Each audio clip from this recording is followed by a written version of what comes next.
Greenland is calling for independence from Denmark after Trump made repeated offers to buy the island.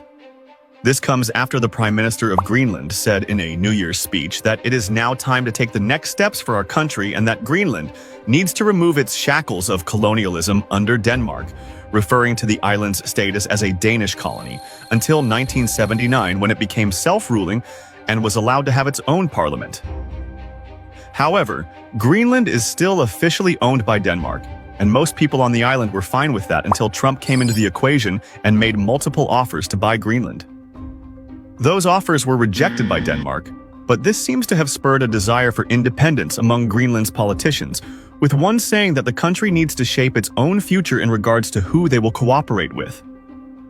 It is possible for Greenland to become independent because a 2009 agreement with Denmark declared that the island can secure its own independence if a successful referendum is held.